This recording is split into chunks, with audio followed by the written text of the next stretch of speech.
आज की इस वीडियो में हम बात करेंगे कि अगर चाइना की सामानों को हम बंद कर दें तो इसका नुकसान चाइना के साथ और कौन से देश को होगा। और यह भी जानेंगे कि किसने कहा है कि चाइनीज़ सामानों को बंद करना भारत में असंभव है। और साथ ही साथ एक और महत्वपूर्ण टॉपिक पर बात करेंगे, वो ये कि मोदी जी की कौन सी गलती से चाइना भारत से आगे निकल रहा है। मोदी जी की वो कौन सी गलती है जो चाइना को भारत में पांव पसारने दे रहा है। तो अगर आपने अभी तक इस चैनल को सब्सक्राइब नहीं किया है तो सब्सक्राइब कर लीजिए। तो चलिए शुरू करते हैं आज का वीडियो।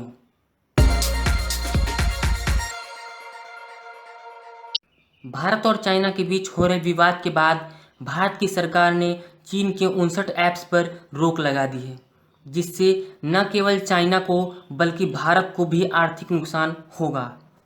एक रिपोर्ट के अनुसार 2019 में भारत ने चीन से करीब 5.7 लाख करोड़ रुपए का सामान आयात किया है और इसी साल यानी 2019 में ही भारत ने चीन को 18 अरब डॉलर यानी कुल 1.37 लाख करोड़ रुपए का सामान निर्यात भी किया है।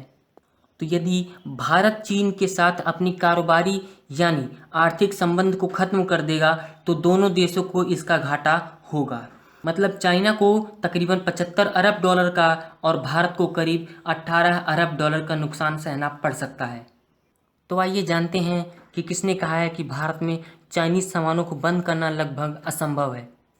भारत में चाइनीज ऐप्स भले ही हाल ही में बंद कर दिए गए हैं, लेकिन इसके बावजूद federation of retail tenders welfare association के प्रेसिडेंट वीरेंद्र शाह ने कहा है कि भारत में चाइनीज़ सामानों को ख़त्म करना संभव ही नहीं है। वीरेंद्र शाह ने यह भी कहा है कि हम डंपिंग ड्यूटी लगाकर चाइनीज़ सामानों की बिक्री पर कमी ज़रूर ला सकते हैं, लेकिन इसे पूरी तरह से ख़त्म करना संभव नहीं है।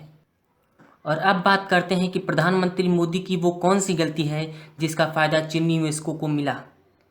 2015 से 2019 के बीच चीन की कुछ बड़ी कंपनी जैसे अलीबाबा, टेंसेंट, टीआर कैपिटल और हिल हाउस कैपिटल समेत कई बड़ी कंपनियों ने भारतीय स्टार्टअप में करीब 5.5 अरब डॉलर का निवेश किया।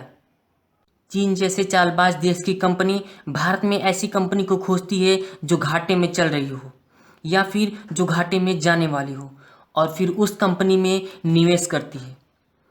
तो प्रधानमंत्री मोदी द्वारा 2016 में किया गया नोटबंदी तो हम सबको याद ही है और इस नोटबंदी की वजह से भारतीय कंपनियां घाटे में जाने लगी थीं, जिसका पूरा फायदा चीन की कंपनियों को हुआ।